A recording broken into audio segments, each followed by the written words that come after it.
کیا جائے گا۔ ہاں تو میں کیا کہہ رہا تھا؟ چچا جان، آپ بتا رہے تھے اللہ تعالیٰ نے مسلمانوں کو بھائی بھائی قرار دیا ہے، لیکن افسوس آج کے مسلمان اس پر عمل نہیں کرتے۔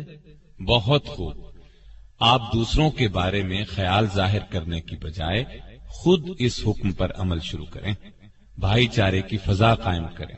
اب میں آپ کو بتاتا ہوں، ابو عبیدہ بن جراح رضی اللہ عنہ کو نبی صلی اللہ علیہ وسلم سے کتنی محبت تھی۔ عربی میں اس کو حب رسول کہتے ہیں، اور یہ ایمان کا حصہ ہے۔ سچا مسلمان وہی ہے جس کے دل میں اللہ اور اس کے رسول صلی اللہ علیہ وسلم کی محبت دنیا کی ہر چیز سے زیادہ ہو، یہاں تک کہ اپنی جان سے بھی زیادہ محبت اللہ اور اس کے رسول سے ہونی چاہیے، تبھی ایمان کامل ہوتا ہے۔ اور یہ محبت زبانی نہ ہو، اس محبت کا تقاضا یہ ہے کہ انسان اللہ کے احکامات پورے طور پر بجا لائے، نبی صلی اللہ علیہ وسلم کی اطاعت میں انتہا کر دے۔ لیکن آج مسلمان اللہ کے احکامات پر توجہ ہی نہیں دیتے۔ مثلا اللہ تعالیٰ کا ارشاد ہے، اللہ کی رسی کو مل کر مضبوطی سے تھام لو، ٹکڑوں میں نہ بٹو۔ یہ حکم صاف الفاظ میں دیا گیا ہے، اس کو سمجھنا کوئی مشکل نہیں۔ کیا ہم فرقوں میں نہیں بٹ گئے؟ کیا ہماری ہوا نہیں اکھڑ گئی؟ ہمارے ملک میں کیسے کیسے ہولناک واقعات ہوتے ہیں، ایک دوسرے کا خون بہایا گیا، مساجد پر حملے ہوئے، لوگوں کو بموں سے اڑایا گیا۔ خیر میں دوسری طرف نکل گیا، یوں کہہ لیں جذبات میں بہہ گیا۔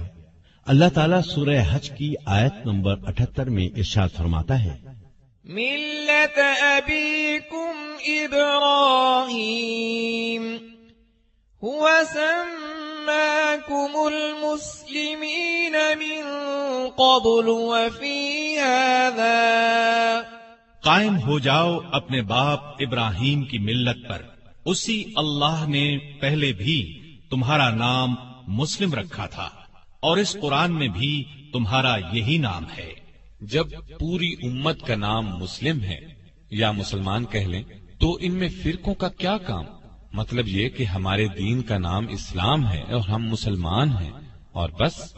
یہ بات تو درمیان میں آ گئی۔ میں بتا رہا تھا ابو عبیدہ بن جراح رضی اللہ عنہ کی ایک شان یہ بھی ہے کہ وہ رسول اللہ صلی اللہ علیہ وسلم سے سچی محبت کرتے تھے۔ یہی وجہ تھی کہ آپ بھی ان سے بہت محبت کرتے تھے۔ کیا آپ اس سلسلے میں کوئی واقعہ سنائیں گے؟ ہاں، کیوں نہیں۔ ان کی زندگی کا ایک واقعہ ایسا ہے کہ وہ ایمان اور یقین کے بہت اونچے درجے پر نظر آتے ہیں۔ اللہ تعالیٰ قرآن کریم میں فرماتا ہے، لا تجد قوما يؤمنون بالله واليوم الآخر يوادون من حاد الله ورسوله ولو كانوا آباءهم أو أبناءهم أو إخوانهم أو عشيرتهم أولئك كتب في قلوبهم الإيمان وأيدهم بروح منه ويدخلهم جنات تجري من تحتها الأنهار خالدين فيها رضي الله عنهم ورضوا عنه أولئك حزب الله ألا إن حزب الله هم المفلحون۔ تم یہ نہ دیکھو گے کہ جو لوگ اللہ اور قیامت کے دن پر ایمان رکھتے ہیں وہ ان لوگوں سے محبت کریں جو اللہ، اس کے رسول صلی اللہ علیہ وسلم کی مخالفت کر رہے ہیں، چاہے وہ ان کے باپ ہوں یا بیٹے، یا ان کے بھائی ہوں یا خاندان کے لوگ۔ اللہ نے ان کے دلوں میں ایمان پختہ کر دیا ہے اور اپنی طرف سے ایک روح عطا کر کے قوت بخشی ہے۔ وہ انہیں ایسی جنتوں میں داخل کرے گا جن کے نیچے نہریں بہتی ہوں گی، وہ ان میں ہمیشہ رہیں گے۔ اللہ ان سے راضی ہو گیا وہ اللہ سے راضی ہو گئے۔ وہ اللہ کے طرفدار لوگ ہیں اور اللہ کے طرفدار ہی فلاح پانے والے ہیں۔ یہ اللہ تعالی نے صحابہ رضی اللہ عنہم کی تعریف بیان فرمائی ہے۔ اب اس کی وضاحت میں واقعہ سن لیں۔ غزوہ بدر میں ایسا ہوا کہ ابو عبیدہ بن جراح رضی اللہ عنہ اور ان کے والد عبداللہ بن جراح لڑائی کے دوران آمنے سامنے آ گئے۔ ان کے والد مسلمان نہیں ہوئے تھے اور کافروں کے لشکر میں تھے۔ وہ بہت بڑھ بڑھ کر حملے کر رہے تھے۔ کوئی عام آدمی ہوتا تو باپ کو دیکھ کر پیچھے ہٹ جاتا، لیکن سیدنا ابو عبیدہ رضی اللہ عنہ نے یہ کمزوری نہ دکھائی۔ اپنے باپ کی اس وقت کی حالت کو ذہن میں رکھا، یہ کہ وہ اللہ کا دشمن ہے۔ انہوں نے موقع پاتے ہی بے دھڑک باپ پر وار کر دیا اور اسے قتل کر دیا، اور یہ بات ثابت کر دی کہ انہیں اپنا دین اور ایمان اپنی جان اور دنیا کی ہر چیز سے زیادہ عزیز ہے۔ اللہ اکبر! واقعی یہ بہت بڑی بات ہے۔ ایسی اور بھی مثالیں ملتی ہیں۔ بات در اصل یہ ہے کہ وہ لشکر اللہ کے دشمنوں کا تھا، اور یہ لوگ اللہ اور اس کے رسول صلی اللہ علیہ وسلم کی محبت میں سرشار تھے۔ ان حالات میں وہ باپ کو کیوں قتل نہ کرتے؟ اور پھر یہ لڑائی مسلمانوں اور کافروں کی پہلی لڑائی تھی۔ جنگ شروع ہونے سے پہلے اللہ کے رسول صلی اللہ علیہ وسلم نے دعا مانگی تھی، اے اللہ، آج پورا کفر پورے اسلام کے مقابلے میں آ گیا ہے۔ اگر تیرے یہ بندے مٹ گئے تو روئے زمین پر قیامت تک تیرا نام لینے والا کوئی نہیں ہوگا۔ لہذا ان حالات میں ایک مسلمان کیسے کافر باپ کا لحاظ کر سکتا تھا؟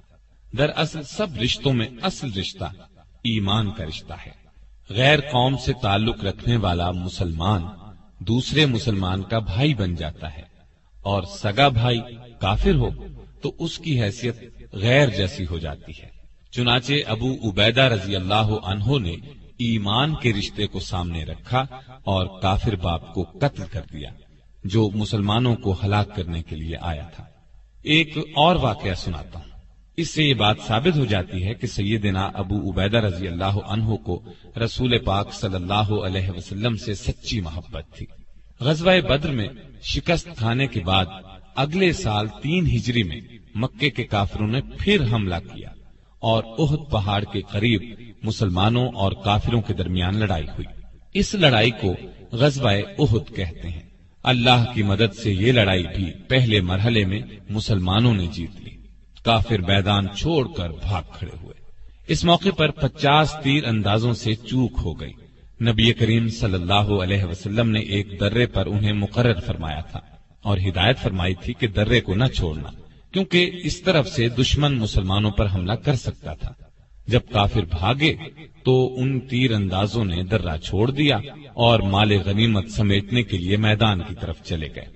درے کو خالی پا کر کافر پلٹے اور اس سے گزر کر مسلمانوں کی پشت کی طرف سے حملہ کر دیا۔ اس اچانک حملے سے مسلمانوں کے پاؤں اکھڑ گئے، اس لیے کہ وہ تو مال غنیمت جمع کرنے میں مصروف ہو چکے تھے۔ اب صورتحال ایسی پیدا ہو گئی کہ نبی صلی اللہ علیہ وسلم بھی زخمی ہو گئے۔ ایک پتھر لگنے سے آپ کے سامنے کے 2 دانت شہید ہو گئے۔